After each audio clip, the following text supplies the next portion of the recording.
A political earthquake has just shaken the heart of the Caucasus region, Armenia and Azerbaijan. Two bitter enemies, locked in conflict for more than 3 decades, have suddenly announced they will sit down together at a historic summit aimed at permanently ending their devastating war. But the real shocker: the meeting won't be hosted by Russia, the region's traditional protector, but by US President Donald Trump. No more pretense. Both Armenia and Azerbaijan have now officially stepped out of Moscow's orbit. These two nations have chosen to pivot west, throwing their doors wide open for deep American involvement in their political, security, and economic spheres.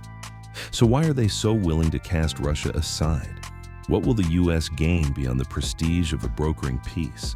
And will Moscow really stand by as America plants itself right on its doorstep? Historic Peace Summit.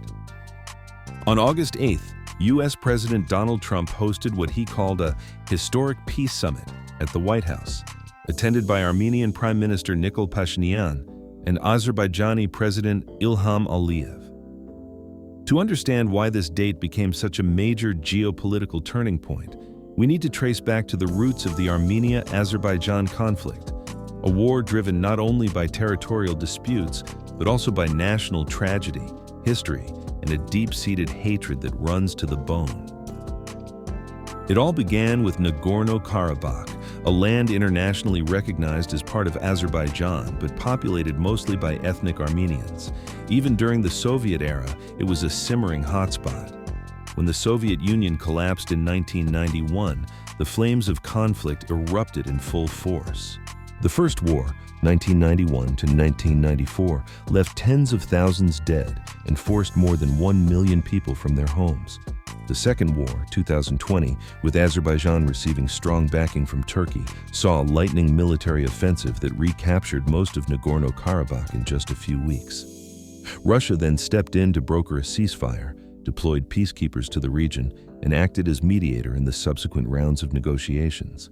By 2023, Azerbaijan took it a step further, seizing full control of Karabakh. More than 100,000 ethnic Armenians fled the land they had long considered their homeland.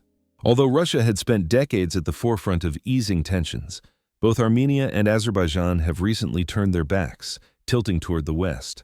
Azerbaijan has repeatedly provoked Moscow, going so far as to kill Russian peacekeepers in Karabakh, providing aid to Ukraine, and banning Russian media and cultural organizations. Armenia, under Prime Minister Nikol Pashinyan, has gradually distanced itself from Moscow, abandoned its neutrality, and sought closer ties with the EU and Washington. The event on August 8th marks the peak of this geopolitical pivot. On the surface, the United States appears to be working to reconcile the two sides and end a decades-long conflict. But beneath that facade lies a calculated strategic move. A significant part of the peace agreement essentially grants the U.S. access to develop and operate a critical transit corridor linking Azerbaijan to the exclave of Nakhchivan, which is currently cut off by Armenian territory.